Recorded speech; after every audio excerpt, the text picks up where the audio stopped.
খেলা চলছে বিশ্বজুড়ে। ক্রিকেট ফুটবল ছাড়াও খেলার রয়েছে এক দীর্ঘ ফর্দ। শুধু ফলাফল নয়, গত আজ এবং আগামীর খেলাকে প্রেস বক্স থেকে আমরা দেখতে চাই ভিন্ন চোখে। সেই দেখাটাই দেখতে পাবেন এখন মাঠে। সঙ্গে রয়েছে আমি আরিফুল ইসলাম সাহাব। এখন মাঠের আজকে আলোচ্য বিষয়বস্তু যুক্তি না সম্মান। তবে আলোচনায় যাওয়ার আগে ক্রীড়াঙ্গনের গুরুত্বপূর্ণ খবরাখবর দেখে আসতে চাই।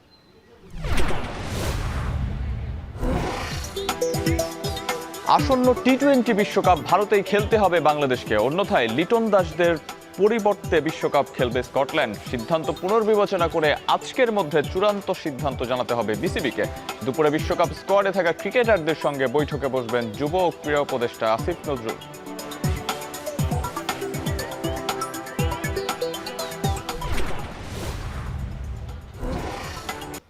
আজকে আলোচনার বিষয়বস্তু যুক্তি না সম্মান, আর এই বিষয়ে আলোচনা করার জন্য আমাদের সঙ্গে উপস্থিত আছেন ক্রীড়া ধারাভাষ্যকার ও ক্রীড়া বিশ্লেষক আহমেদ বিন পারভেজ। দর্শক, আবারও আলোচনায় ফিরতে চাই। এখন মাঠের আজকে আমাদের যে প্রসঙ্গ ছিল যুক্তি না সম্মান, সেই প্রসঙ্গে আলোচনায় ফিরতে চাই এবং আলোচনায় আমাদের সঙ্গে যুক্ত আছেন আহমেদ বিন পারভেজ, ক্রীড়া ধারাভাষ্যকার এবং বিশ্লেষক। আমরা যেই প্রসঙ্গটা নিয়ে কথা বলছিলাম সেখানে ছোট্ট একটু আপনার কাছ থেকে একটু করে জানতে চাইবো যে বাংলাদেশ আসলে বা আইসিসি যেই কথাগুলো বলেছে সেটার পরিপ্রেক্ষিতে বাংলাদেশের এখন ডিসিশনটা কোনটা হতে পারে, আপনার কাছে কি মনে হয়?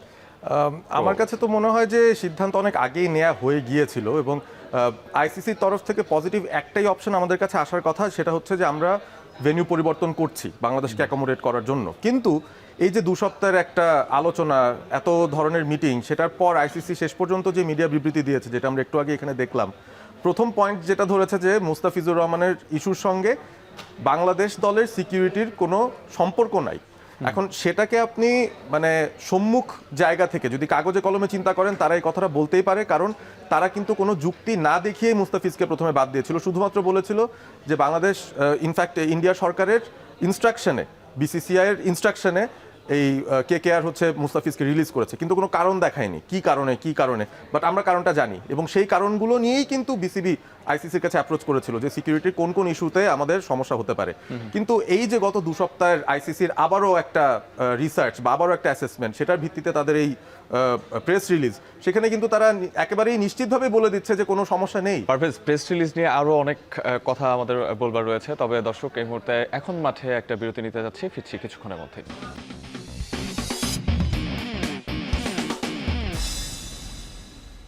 বিরতির পর ফিরে এলাম, দেখছেন এখন মাঠে। বাংলাদেশ ও বিশ্বকাপ টি-20 ইস্যুতে যুক্তি না সম্মান, সেই প্রসঙ্গ নিয়ে আলোচনা করেছিলাম। আলোচনা করার জন্য আমাদের সঙ্গে আছেন ক্রীড়া ধারাভাষ্যকার এবং একই সঙ্গে বিশ্লেষক আহমেদ বিন পারভেজ। আমরা আইসিসির যে মিডিয়া রিলিজ গতকাল দিয়েছে, সেই মিডিয়া রিলিজটা নিয়ে আলোচনা করছিলাম। সেখানে মুস্তাফিজের সাথে বাংলাদেশের যে জাতীয় দলের ইস্যু, সেই ইস্যুটাকে না মেলানোর জন্য বলা হয়েছে এবং একই সঙ্গে ক্রিকেটার, সাংবাদিক বা জনগণের জন্য ভারতের কোনো ভেন্যুতে নিরাপত্তা ঝুঁকি নেই বলে দাবি করেছে তারা। আর বাংলাদেশের দাবি মেনে নিলে নাকি আইসিসির নিরপেক্ষতা নিয়ে প্রশ্ন উঠতে পারে। এই প্রসঙ্গগুলো আসলে কতটা যৌক্তিক বলে মনে হয় আপনার কাছে? সেই আমি একদম প্রথম পয়েন্টটা থেকে আসি যে মুস্তাফিজের জাতীয় দলের ইস্যুর সঙ্গে মেলানোটা এক নয়। এখন বাংলাদেশ ক্রিকেট বোর্ড যখন 3 তারিখে আবেদন জানিয়েছিল আইসিসির কাছে সিকিউরিটি কনসার্ন দেখিয়ে ইন্ডিয়া খেলতে না যাওয়ার ব্যাপারে বা ভেন্যু শিফট করার ব্যাপারে, সেটার মূল যেই লজিকটা ছিল সেটাই কিন্তু ছিল মুস্তাফিজুর রহমানের ওই সিকিউরিটি ইস্যুটা, যে তাকে ইনিশিয়ালি নেওয়ার পর তাকে যেভাবে রিলিজ করা হয়েছে সেটার পেছনে নিশ্চয়ই নিরাপত্তাজনিত ইস্যুজই ছিল এবং সে কারণেই বাংলাদেশ ক্রিকেট বোর্ড তারা সিদ্ধান্ত নিচ্ছিল বা চিন্তা করছিল যে বাংলাদেশ ক্রিকেট টিমকে সেখানে পাঠানোটা নিরাপদ হবে না, কোনো বাংলাদেশি নাগরিকের জন্যই ইন্ডিয়া ওই মুহূর্তে নিরাপদ নয়, এরকম একটা অ্যাসেসমেন্ট থেকেই তারা বিষয়টা বলেছিল। এবং ইনিশিয়াল আইসিসির যে অ্যাসেসমেন্ট ছিল ডিসেম্বরে, সেটাও কিন্তু সেই একই ঘটনাই বলছিল যে বাংলাদেশের খেলতে আসাটা রিস্ক হতে পারে, হাই রিস্কের ক্যাটাগরিতে ছিল। কিন্তু এই যে আলোচনাটা হলো রিসেন্ট এই 2 সপ্তাহের ভিতরে আইসিসি যেই ধরনের রিসার্চ ওয়ার্ক তারা করেছে, সেটার ভিত্তিতে তারা যদি এখন বলেন যে মুস্তাফিজের ইস্যুটা ন্যাশনাল টিমের ইস্যু এক নয়, সেটার পিছে একটা লজিকই থাকতে পারে যে তারা বলতে পারেন যে আইপিএল হচ্ছে একটা ইন্টারনাল ইভেন্ট, সেখানে এক ধরনের ব্যবস্থা, আইসিসি যখন কোনো একটা টুর্নামেন্ট আয়োজন করছে সেই ক্ষেত্রে ব্যাপারগুলো ডিফারেন্টলি দেখতে হবে এবং তাদের বিশ্লেষণ মতে এই ইস্যুটা আসলে একসঙ্গে মেলানোর কিছু নেই, বাংলাদেশের ক্রিকেট টিমের জন্য বা সমর্থকদের জন্য কোনো সিকিউরিটি ইস্যু সেখানে নেই, সেই ব্যাপারটা তারা নিশ্চিত করেছে। এখন আমরা যদি চিন্তা করি যে আমরা কিন্তু এই আইসিসির যেই ইনিশিয়াল রিস্ক অ্যাসেসমেন্ট ছিল সেটাকেই ঢাল বানিয়ে আমরা কিন্তু প্রথমে খুব জোর দাবি জানিয়েছিলাম যে দেখেন আইসিসি নিজেরাই বলছে যে সেখানে যাওয়াটা রিস্কি। এখন যখন 2 সপ্তাহ পর আইসিসি বলছে যে ভারতে খেলতে জনগণের, সাংবাদিকের, ক্রিকেটারের কোনো ধরনের ঝুঁকি নেই, এটাকে আবার আমরা মানছি না। তো আইসিসি তো নিজেই ফিরে এসে প্রশ্নটা করতেই পারে যে আপনারা ওই ব্যাপারটাকে ধরে আপনারা ঢাল বানিয়ে বলছেন, এই সিচুয়েশনটা যখন হলো তখন আপনারা আবার বলছেন কেন যে আনফেয়ার হয়েছে। এটা তো অ্যাসেসমেন্টেরই রেজাল্ট। এবং তৃতীয় যে পয়েন্টটা সেটাও খুব ইন্টারেস্টিং, যে বাংলাদেশের দাবি মেনে নেওয়া মানে কি, বাংলাদেশ চেয়েছিল খুব কম সময়ের ভেতরে, প্রায় 1 মাসেরও কম সময়ের ভেতরে ভেন্যু বদল করে বাংলাদেশকে এমন একটা জায়গায় খেলানো যেখানে তাদের ইন্ডিয়াতে ম্যাচটা না খেলতে হয় বা টুর্নামেন্টটা না খেলতে হয়। সো নিরপেক্ষতার কোয়েশ্চেনে আইসিসি কিন্তু একটা কাজ করে ফেলেছে। তারা 16টা যেই নেশন রয়েছে, টেস্ট প্লেইং নেশন প্লাস কিছু অ্যাসোসিয়েট নেশন যারা এবারে টি-20 বিশ্বকাপে অংশগ্রহণ করবে, তাদের সঙ্গে মিটিং করেছে গতকাল, ভোটাভুটি হয়েছে।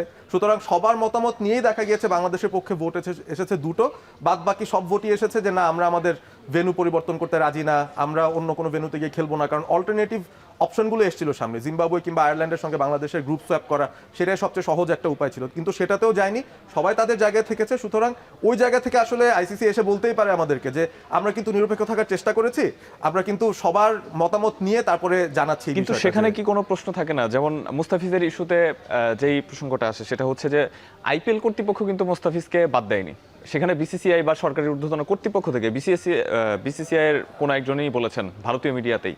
দ্বিতীয়ত 2 সপ্তাহের মধ্যে এমন কি হলো যে সেগুলো কি চাক্ষুষ কোনো প্রমাণাদি আমাদেরকে দিতে পেরেছে কিনা যে নিরাপত্তা ইস্যু নেই? এবং তৃতীয়ত নিরপেক্ষতার নিয়ে যেই প্রশ্ন উঠলো সেই প্রসঙ্গে আমরা পরবর্তীতে আসবো। প্রথম 2টা বিষয় কি আসলে প্রশ্ন তোলার মতো নয়?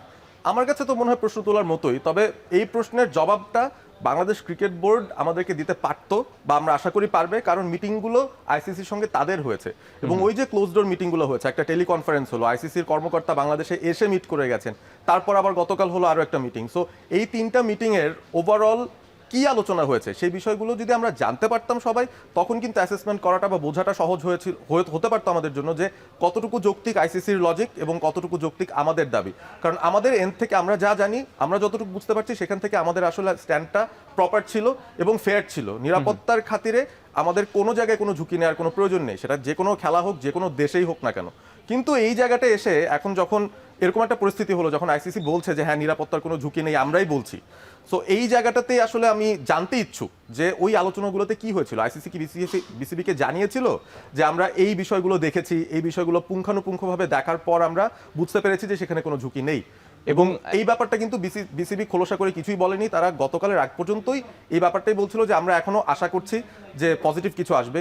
বিসিবির প্রেসিডেন্টও ইভেন মিটিং শেষ হওয়ার পরও তিনি বলেছেন যে আমি একটা মিরাকেলের অপেক্ষায় আছি। তো সেই মিরাকেলটা কি, কোন যুক্তিতে, কোন লজিকে, আমি আসলে এখনো ঠিক বুঝতে পারছি না। সেই না বুঝে ওঠাই বোঝার চেষ্টা করবো আমরা। তবে এই মুহূর্তে আরো একটা বিরতির সময় হয়ে গেছে, ফিরছি কিছুক্ষণের মধ্যে।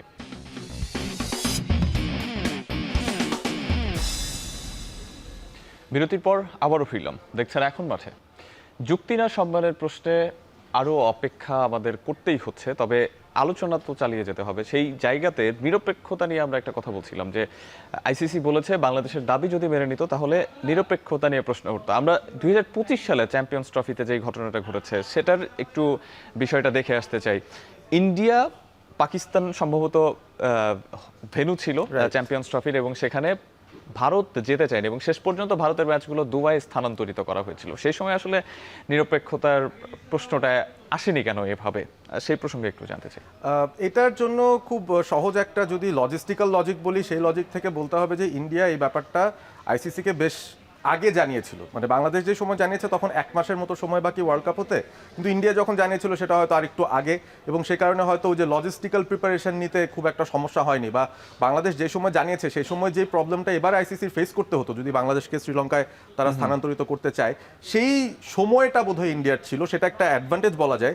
কিন্তু আবারও যদি নিরপেক্ষতার দিক থেকে বলি, ইন্ডিয়ার জন্য তো এত বেশি রিসার্চ করে তারা জানায়নি, পাকিস্তানে গিয়ে রিসার্চ করে তো এসে বলেনি যে না জায়গাটা নিরাপদ আছে, তোমরা আসো খেলো।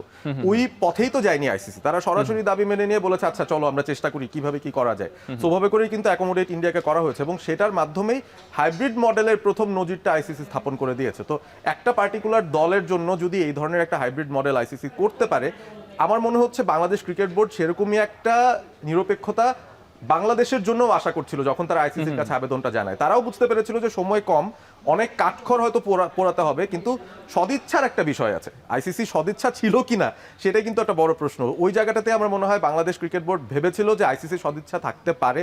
বাংলাদেশ ক্রিকেট বোর্ড হয়তো ভেবেছিল যে অন্যান্য যে বোর্ডরা আছে অ্যাসোসিয়েটেড, তারাও হয়তো বাংলাদেশের সমস্যাটা বুঝতে পেরে বাংলাদেশের সঙ্গে তাদের যে বন্ধুত্বপূর্ণ সম্পর্ক সেটার জের ধরে বাংলাদেশকে সমর্থন দেবে। কিন্তু দুই ফ্রন্টেই কিন্তু আমরা দেখলাম যে বাংলাদেশ সেখান থেকে কিন্তু ফলপ্রসূ রেজাল্টটা নিয়ে আসতে পারেনি। অন্তত ক্রিকেট বোর্ডের যে ধারণা ছিল সেই রেজাল্টটা তারা আনতে পারেনি। কূটনীতি, সেই কূটনীতিতে বাংলাদেশ হেরে গেছে। আমার কাছে মনে হচ্ছে হারার বিষয়টা না, ঠিক বাংলাদেশ তাদের জায়গায় অটল ছিল এবং অন্য যেই অ্যাঙ্গেল থেকে যেভাবে বিবেচনা করে নিয়ে আসার কথা তারাও তাদের যুক্তি নিয়ে এসেছে। এখন বিষয়টা এরকম যে আমরা যদি যেতে চাই সেটা একরকম হবে, তখন আমাদের ডিফারেন্ট একটা সেট অফ লজিক বা ক্লজ থাকতে হবে। আমরা তো সেই ক্লজটাই তৈরি করিনি। আমার মনে হয় আমরা প্রস্তুতি আছি যে আসলে ইন্ডিয়া হলে খেলবো না, সুতরাং আমাদের স্ট্যান্ডটা ওই জায়গাতেই এখনো রয়েছে আমার যেটা ধারণা। এবং আজকে যে মিটিংটা হবে সেটাও সেই দিক থেকে আমার মনে হয় খুবই ইম্পর্টেন্ট মিটিংটা। মিটিংয়ের কথা বলছিলেন, এই মিটিংটা আরো আগে করা দরকার ছিল কিনা ক্রিকেটারদের সঙ্গে? কারণ আমরা প্রেস কনফারেন্সে দেখেছি যে লিটন দাস তার চেহারার, তার অভিব্যক্তি, তার কথাবার্তা আমরা শুনেছি। সেই জায়গা থেকে মনে হয়, আপনার কি মনে হয় যে এই মিটিংটা আরো আগে করা দরকার ছিল? এইখানে একটা বিষয় আছে, এটা আমাদের বুঝতে হবে যে ফর এক্সাম্পল যখন ক্রিকেট বোর্ড বা গভর্নমেন্ট এন্ড থেকে সিকিউরিটির কারণে আগে থেকেই বোঝা যায় নিজেদের অ্যাসেসমেন্টের উপর বেস করে যে ওই দেশে যাওয়াটা ঠিক নয়, তখন কিন্তু সিদ্ধান্ত ওই অ্যাডমিনিস্ট্রেটিভ বডি থেকেই চলে আসবে এবং সেই ব্যাপারটা ক্রিকেটারদের মানতে হবে। সেখানে তাদের মতামত জানার কিছু নেই যে তুমি কি ঝুঁকিটা নিতে চাও, তুমি কি নিতে চাও না, ব্যাপারটা এরকম না। ব্যাপারটা যখন উল্টো হয়, ফর এক্সাম্পল একটা ক্রিকেট বোর্ড এক দেশে পাঠাতে চাচ্ছে দলকে, দলের অনেকে সেফ মনে করছেন না, তখন তাদের সাথে কথা বলতে হয় যে আপনি কি যাবেন কি যাবেন না, বা তুমি যেতে চাও কি। অনেকে তখন ব্যাক অফ করেন, তখন অল্টারনেটিভ টিম পাঠানো হয়, বাট আলটিমেটলি সিদ্ধান্ত তো কিন্তু ওই অ্যাডমিনিস্ট্রেটিভ লেভেলে উপর থেকেই আসবে। উপরের সিদ্ধান্ত যদি হতো আমরা ভারতে পাঠাবো, সেই ক্ষেত্রে ইমিডিয়েটলি প্লেয়ারদের সঙ্গে হয়তো আলোচনা করা হতো যে তোমরা কি যেতে চাও কি চাও না। কারণ আমরা কি এখন তাহলে বিকেল 3টে সেরকম কোনো কনক্লুশন দেখতে পাচ্ছি কিনা? আমি আসলে সেরকম কিছু দেখছি না। আমার কাছে যেটা মনে হচ্ছে যে দেশের স্বার্থের ব্যাপারটাই নিশ্চয়ই আরো একবার এক্সপ্লেন করার চেষ্টা করবেন আমাদের ক্রীড়া উপদেষ্টা। কারণ আমরা যে স্ট্যান্ডটা নিয়েছি সেখান থেকে যদি আমরা এখন পিছপা হয়ে যাই, আমার কাছে মনে হয় যে পুরো পৃথিবীর চোখে আমরা কিন্তু হাস্যরসের পাত্র হয়ে যাব। কারণ এই স্ট্যান্ডটা একটা যৌক্তিক স্ট্যান্ড ছিল এবং সেই যৌক্তিক স্ট্যান্ড থেকে আমরা কোনো কারণ ছাড়া কেন সরে আসবো, সেই কারণগুলো যদি জানতে পারি যে কি কারণে সরে আসছি, আমি ওই সম্ভাবনা খুব কমই দেখছি টু বি অনেস্ট। আমার কাছে মনে হয় মিটিংয়ের আউটপুটটা এরকমই হবে।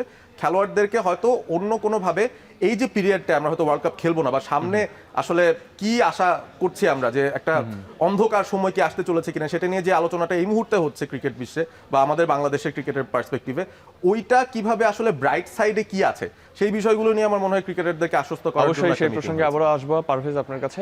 দর্শক, আরো একটা বিরতির সময় হয়ে গেছে, ফিরছি কিছুক্ষণের মধ্যে।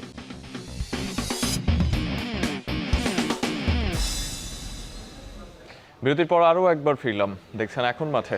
যে প্রসঙ্গটা নিয়ে আলোচনা করছিলাম পারভেজ, যে বাংলাদেশের ক্রীড়া উপদেষ্টা তিনি ক্রিকেটারদের সঙ্গে আলোচনায় বৈঠকে বসবেন 3টায়, সেখান থেকে হয়তো বা চূড়ান্ত সিদ্ধান্তটাই আসবে, কারণ এরপরে আর সময় নেই। তবে আপনার কাছে জানতে চাই যে বাংলাদেশ যদি বিশ্বকাপে খেলতে যায়, সেটার প্রেক্ষাপট নিয়ে আমরা আলোচনা করলাম। যদি না খেলতে যায় তাহলে আসলে বাংলাদেশের কি কি করণীয়, এবং একই সঙ্গে আইসিসি যে এই ডিসিশনটা নিল সেটার জন্য তারা একটা পূর্ণাঙ্গ সদস্যদের মধ্যে ভোটাভুটি করেছে, সেখানে বাংলাদেশ একটা খুব তিক্ত বাস্তবতার সম্মুখীন হয়েছে। এর পরিপ্রেক্ষিতে আসলে বাংলাদেশের কি করা উচিত? আমার তো প্রথম যে ধারণা সেটা হচ্ছে যে আমরা যদি না খেলতে যাই, সেটাতে আসলে অ্যাজ বাংলাদেশ ক্রিকেট ফ্যান্স বা ক্রিকেট ফ্র্যাটার্নিটি, দ্য ইন্ডাস্ট্রি, আমাদের ডিসঅ্যাপয়েন্টেড হওয়ার খুব বেশি সুযোগই নাই। কারণ এই পরিস্থিতি তৈরি হয়েছে কেন, আমাদেরকে ডিসকার্ড করেই আইসিসি কিভাবে একটা ওয়ার্ল্ড ইভেন্টে যেতে পারে, তার কারণ হচ্ছে কঠিন বাস্তবতা। আমরা এখনো সেই পর্যায়ে হয়তো যাইনি, হয়তো ইন্ডিয়ার পর্যায়ে আমরা যাইনি, যে কারণে আমাদেরকে বাদ দিয়েও তারা চিন্তা করতে পারে। তারা স্কটল্যান্ডকে নাকি প্রস্তুত করছে, এরকম একটা ঘটনা শুনছি। সুতরাং বাংলাদেশের সঙ্গে যাদের বন্ধুত্ব আছে, অন্য যেই ক্রিকেট বোর্ডের বন্ধুত্ব আছে, যাদের সঙ্গে আমাদের এই বছর এফটিপিতে অনেক খেলা আছে, সামনের বছরগুলোর জন্য কিন্তু পুরো ব্যাপারটাই ক্যালেন্ডারটা সেট করা, সো তারা আমাদের বন্ধু হওয়া সত্ত্বেও ভোটাভুটিতে আমাদের পক্ষে ভোট দিচ্ছে না। তারা নিজেদের স্বার্থ দেখছে, চুপ করে আছে। তার কারণটা কি? তার কারণ একটাই, যে এখানে এমন একটা পরিস্থিতি হয়েছে যেখানে বাংলাদেশ ওরকম জায়গায় যেতে পারিনি যেখান থেকে আমরা আসলে এমন জোর দাবি জানাতে পারবো যে আমাদের সঙ্গের বন্ধুরাও আওয়াজ তুলতে পারবেন। সো ওই পরিস্থিতিতে পৌঁছতে হলে আসলে ক্রিকেটের সামগ্রিক উন্নয়নটা দরকার। এখন ক্রিকেট বোর্ড অভিভাবক হিসাবে তাদেরই কিন্তু মূল দায়িত্ব। খেলোয়াড়দের বোঝানোর পাশাপাশি এখন আমাদের এই এফটিপিটা এনশোর করাটাই একটা মূল দায়িত্ব হবে। আমার মনে হয় যে সামনের ম্যাচগুলো যেন আমাদের ঠিকঠাকভাবে চলে, এই আশ্বস্ত করার প্রয়োজনটা আছে আমার মনে হয়। পারভেজ, আপনি যেটা বলতে যাচ্ছেন সেটা হচ্ছে যে বাংলাদেশের ক্রিকেট বিশ্বে আসল বন্ধু কারা সেটাও খুঁজে বের করতে হবে বাংলাদেশকে। অসংখ্য ধন্যবাদ পারভেজ আপনাকে সময় দেওয়ার জন্য, এবং এতক্ষণ দর্শক আপনারা যারা সঙ্গে ছিলেন এখন মাঠে সবাইকে অসংখ্য ধন্যবাদ। আজকের মতো এখানেই বিদায়।